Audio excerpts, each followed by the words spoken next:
PSX पे scratch से investment कैसे शुरू करें?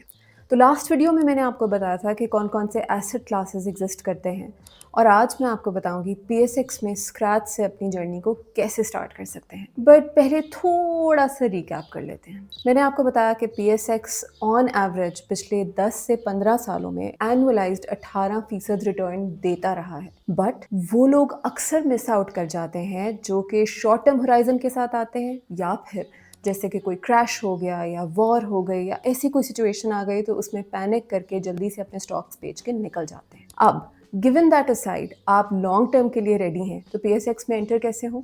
आप एक खातून हैं, एक स्टूडेंट हैं, एक ऐसे शख्स हैं जिसके पास बहुत कम अमाउंट है, तो क्या आप अपनी जर्नी स्टार्ट कर सकते हैं? प्रोसेस क्या है आखिर?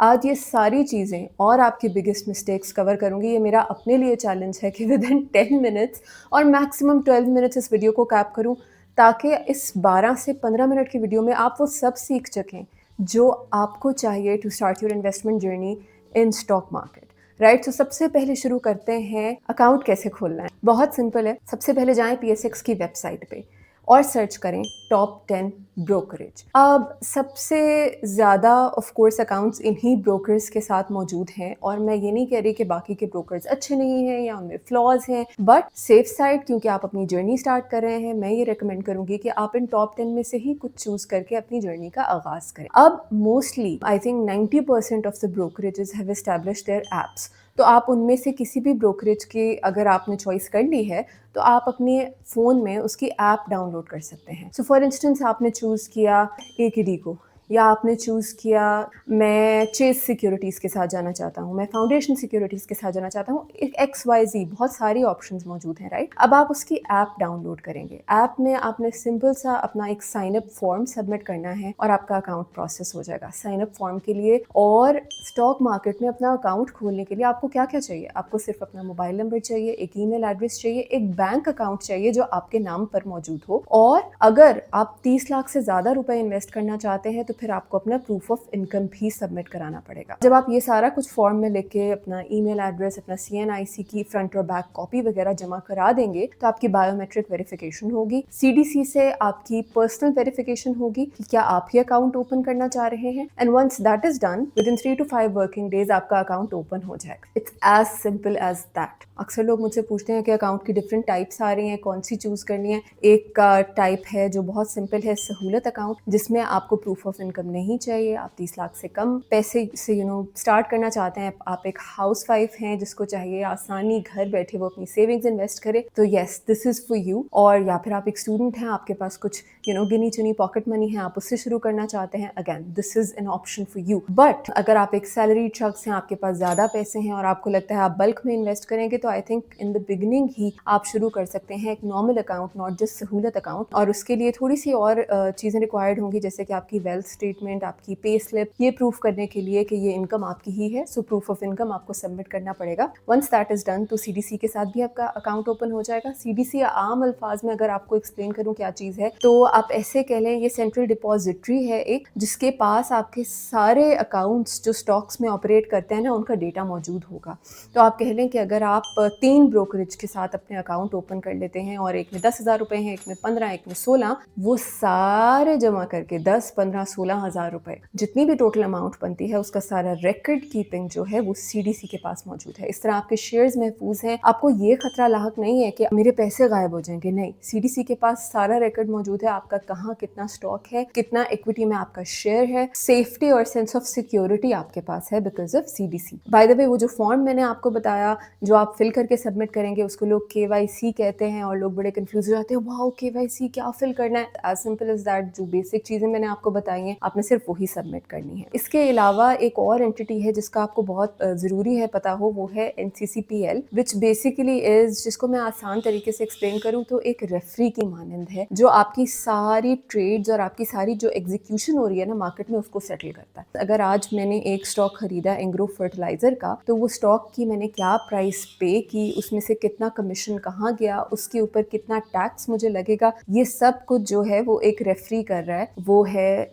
National clearing company which is NCCPL। ठीक है, अब आपको CDC का भी पता चल गया, आपको KYC फॉर्म का भी पता चल गया, आपको ये भी पता चल गया कि NCCPL क्या कर रहा है, और अब आपने अकाउंट ओपन भी कर लिया। 5 to 7 days, working days by the way, at max लगेंगे आपका अकाउंट ओपन होने में किसी भी ब्रोकर के साथ, और वंस यू आर डन आपके पास वो ऐप में एक्सेस आ जाएगा। अब बहुत सिंपल है, आप ऐप खोलेंगे और अपने बैंक अकाउंट को उसके साथ लिंक करेंगे। बहुत से लोग इस चीज़ से डरते हैं, मैं भी जब स्टार्ट में for the first time I was investing, I was like, oh no, मेरे बैंक अकाउंट का सारा इन्फॉर्मेशन का इनको एक्सेस तो नहीं हो जाएगा, कहीं ऐसा तो नहीं होगा मैं एक दिन उठूंगी मेरा बैंक अकाउंट खाली होगा और सारे पैसे स्टॉक में लगे होंगे, ऐसे तो नहीं होगा कि ये ऑटोमेटिकली ट्रेड्स एग्जीक्यूट करने लग जाएंगे, क्योंकि कई ब्रोकरेजेस के साथ ये है कि वो एक्चुअली बल्क में अपने कस्टमर्स के लिए ट्रेड्स एग्जीक्यूट कर रहे होते हैं, बट वो सिर्फ तभी हो सकता है जब आप उन्हें ये परमिशन दें। सेकेंडली, आप अपना bank account, even if you link it with a particular आपने एक ब्रोकर के साथ उसको लिंक कर भी दिया है जहां पर से आप अपने फंड्स उधर ट्रांसफर कर रहे हैं और वापस भी डिपॉजिट कर सकते हैं, तो भी आपके कंट्रोल में ये होता है कि आप हर ट्रांजैक्शन के ऊपर जो है एक पिन लगा दें, जिसको कि F पिन भी कहा जाता है, डिफरेंट ऐप्स में डिफरेंट नाम होते हैं। या फिर अगर आपको लगता है कि नहीं मुझे ट्रांजैक्शंस के लिए और भी कंट्रोल चाहिए, तो आप बैंक से भी राब्ता कर सकते हैं कि वो आपसे क्लियरेंस लें एक सर्टेन अमाउंट से ऊपर की ट्रांजैक्शन की, राइट। सो बहुत सारी ऑप्शंस हैं, but to be honest it's not scary at all, it's just like any online transaction जिसकी ऑटोमेटिकली आपके थ्रू क्लियरेंस होती ही है।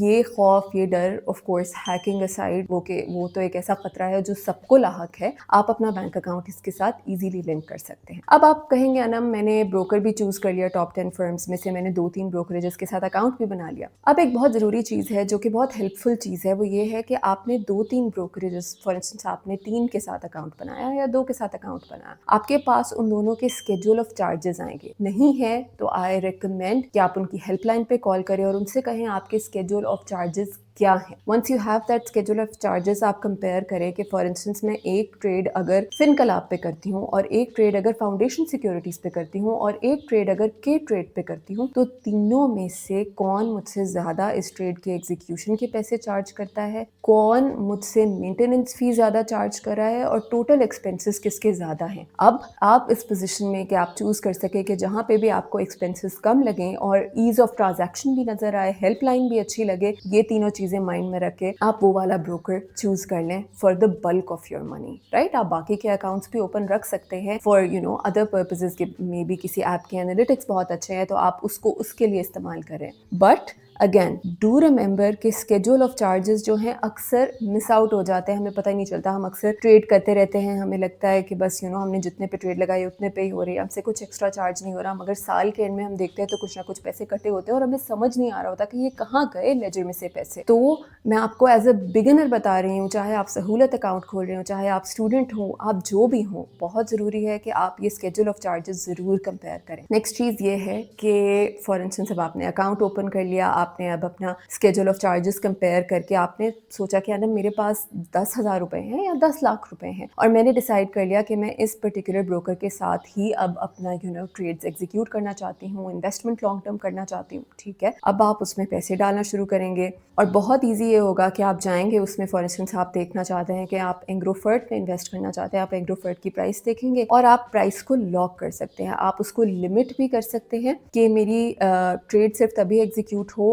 जब प्राइस जो है इस पर्टिकुलर थ्रेशोल्ड से कम हो, राइट। अगर एक स्टॉक की प्राइस 70 रुपए चल रही है और आपको लगता है कि नहीं ये ओवर रेटेड है, मुझे ये 66 में चाहिए, तो आप अपना ये ऑर्डर रोज के रोज लॉक कर सकते हैं कि मेरा ऑर्डर लिमिट कर दो और जैसे ही प्राइस 66 हो मेरा ऑर्डर एग्जीक्यूट कर दो। इसी तरह आप स्टॉप लॉस की एक ऑप्शन होती है वो भी लगा सकते हैं, जिसमें फॉर इंस्टेंस अगर आपको लगता है कि मैंने 66 में स्टॉक खरीदा है और अगर ये 64 से नीचे गया तो मैं इसको बेच दूंगी क्योंकि मुझे तो लॉस हो रहा होगा, which is by the way a bit of panic selling, but आपको ऐसा लगता है तो आप स्टॉप लॉस की ऑप्शन को भी एक्सरसाइज कर सकते हैं, उसमें ये ट्रेड लगा दें और जब भी वो उससे नीचे जाने लगे तो वो ऑटोमेटिकली सेल हो जाएगा। But all of this aside, मैं बिगिनर्स को हमेशा क्या रेकमेंड करूंगी, मैं खुद जो करती रही हूँ और मैंने पहले भी ये एक वीडियो में बाय द वे शेयर किया था, मैं उस वीडियो को यहाँ लिंक करूंगी। 2-3 बेसिक रूल्स हैं PSX के बिगनिंग के which I had learned from a couple of experts, और जिसमें कि मैंने दुनिया के बेस्ट इक्विटी एक्सपर्ट्स को भी पढ़ा सुना और मैंने यही सीखा कि कभी भी don't put all of your eggs in one basket, right? So कभी भी मैं एक सेक्टर में अपने 20% से ज़्यादा शेयर्स नहीं रखूंगी। सो for instance even if I love the fact कि पाकिस्तान में फर्टिलाइजर बहुत अच्छा है, या मुझे लग रहा है कि ईरान इराक वॉर की वजह से ऑयल में बहुत स्कोप है, फिर भी मैं 20% से ज़्यादा इस पर्टिकुलर सेक्टर में नहीं डालूंगी जब तक कि मुझे बहुत ज़्यादा नॉलेज ना आ जाए फंडामेंटल्स की, टेक्निकल एनालिसिस की and all of that, right? दूसरी चीज़ ये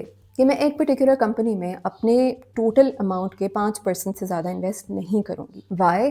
because as simple as that, don't put all your eggs in one basket until you know कि that particular egg is definitely worth it। और वो आपको कैसे पता चलेगा? आपके बहुत strong analytical skills हो जाएंगे स्टॉक्स में, तब आपको पता चलेगा। और जब तक वो नहीं होता ना, और मोस्टली वो नहीं होता, तो बेहतर है कि आप एक ही जगह पे concentrated shares मत लें। सो फॉर इंस्टेंस अगर आप 100% फार्मा पे रिलाई करते हैं और कल को बजट में फार्मा पे कोई ऐसा टैक्स लग जाता है कि पूरी इंडस्ट्री को धचका लगता है, तो आपके स्टॉक्स एकदम से सारे नीचे चले जाएंगे। तो बेहतर है कि आप उन्हें सेग्रीगेट करें, डाइवर्सिफाई करें। और डाइवर्सिफाई करने का एक बहुत आसान तरीका मैंने आपको पहले भी बताया था, आज फिर रिपीट करूंगी कि KMI 30 ले लें। सो फॉर इंस्टेंस KMI 30 शरिया कंप्लायंट टॉप 30 कंपनीज, आप उन सब में उसी तरह एलोकेशंस कर लें जिस तरह KMI 30 इंडेक्स पे इटसेल्फ हुई है। उसके लिए बहुत सिंपल है, आपको DPS और PSX की वेबसाइट पर जाना है, वहां से KMI 30 उठाना है, उसकी डिटेल्स उठानी है और उसी तरह एलोकेशंस कर लेंगे। अगर आप शरिया कंप्लायंस में बिलीव नहीं करते तो आप कैसी 100 में से टॉप 30 टॉप 40 कंपनीज उठा सकते हैं। आपके लाख रुपए हैं तो आप इवन 100 कंपनीज उठा सकते हैं और उसमें उसी तरह एलोकेशंस कर सकते हैं। इसमें कोई कबाहत नहीं होनी चाहिए, कोई स्ट्रेस नहीं होना चाहिए, क्योंकि आप मैक्सिमम तरीके से अपने स्टॉक्स को डाइवर्सिफाई करने की कोशिश करें। और बहुत सी लड़कियों ने मुझे अप्रोच किया और उन्होंने मुझे कहा हमें कैसे पता चलेगा कि हम डाइवर्सिफाई सही कर रहे हैं नहीं कर रहे। देखें, ये किसी को भी नहीं पता, ट्रस्ट मी।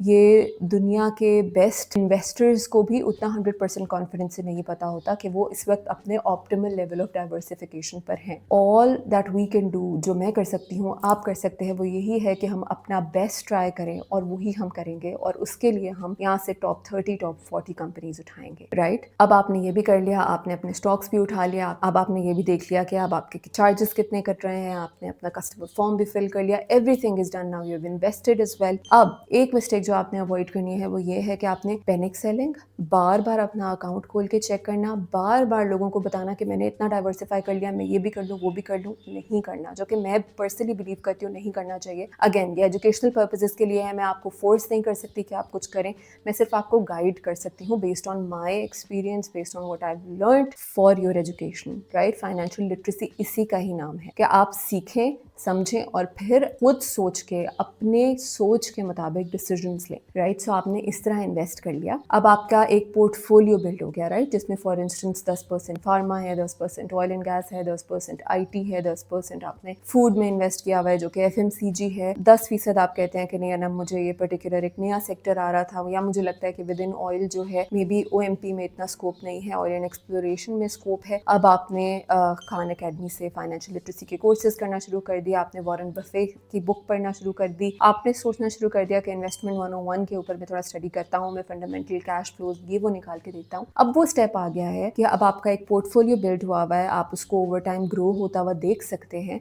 तो अब आप समझना शुरू करें बेसिक फंडामेंटल्स को कि पी रेशो क्या होता है, एक कंपनी का रेवेन्यू क्या होता है, ग्रॉस प्रॉफिट क्या होता है, डिविडेंड क्या होता है, ये सारी चीज़ें आप समझने की कोशिश करें। बाय द वे, अगेन, इसको बहुत डिटेल में एक वीडियो में फंडामेंटल एनालिसिस में मैंने एक्सप्लेन किया है। I link it here so that you can actually go and learn all of this in depth. एक और चीज़ माइंड में रखनी है बिफोर इन्वेस्टिंग, कि हम में से बहुत लोग ये गलती करते हैं कि हम ना टैक्स फाइल नहीं करते और हमें लगता है कि हम एक्टिव टैक्स पेयर लिस्ट पे नहीं होंगे तो हम बचे रहेंगे सिस्टम से। मगर अगर आप इन्वेस्ट करना चाहते हैं और सोचें अगर आपने लाख रुपए इन्वेस्ट किए और आपको 1000 रुपए का डिविडेंड आता है, उस 1000 रुपए में से आपको 15% टैक्स लगेगा अगर आप टैक्स फाइलर हैं और 30% लगेगा अगर आप फाइलर नहीं है। So that's a massive difference, 150 versus 300, right? So वो एक्स्ट्रा 150 रुपए आप पे करेंगे हर दफा डिविडेंड पे। ये एग्जांपल ले रही हूँ 1000 रुपए के डिविडेंड की, अगर आप फाइलर नहीं है। प्लस अगर मैं एक 100 रुपए का स्टॉक लेती हूँ और उसको 200 का बेचती हूँ तो उसके ऊपर एक कैपिटल गेन्स टैक्स लगता है जो कि उस प्रॉफिट पर है। 100 का लिया, 200 का बेचा, तो जो 100 रुपए का प्रॉफिट है उस पर लगेगा CGT, कैपिटल गेन्स टैक्स, जो कि विद इन 1 साल बाद 2 साल बाद डिफरेंट उसकी परसेंटेज वेरी करती है। मगर ये याद रखिएगा कि एक्टिव टैक्स पेयर लिस्ट पे अगर आप नहीं होंगे तो वो परसेंटेज हमेशा आपके लिए ऑलमोस्ट डबल के करीब ही होगी। तो ये सारी चीज़ें माइंड में रखनी है। मेरे हिसाब से बहुत बेनिफिशियल है इन्वेस्टमेंट में कि अगर आप एक्टिव टैक्स पेयर लिस्ट में शामिल हो हो जाएँ तो आपका टैक्स बहुत कदरे कम कटता है, आपको बहुत फ़ायदा होता है। सीडीसी के थ्रू आपकी इक्विटी, आपके शेयर्स, आपकी इन्वेस्टमेंट हमेशा सिक्योर रहती है। आप फर्म्स के बारे में, फंडामेंटल एनालिसिस के बारे में मेरी वीडियोज़ देख सकते हैं और बहुत से एक्सपर्ट्स हैं, इन्वेस्टकार हैं, मशल खान है, अब्दुर्रहमान नजम है, इन सब की वीडियोज़ देख सकते हैं। और इन्वेस्टमेंट जर्नी आप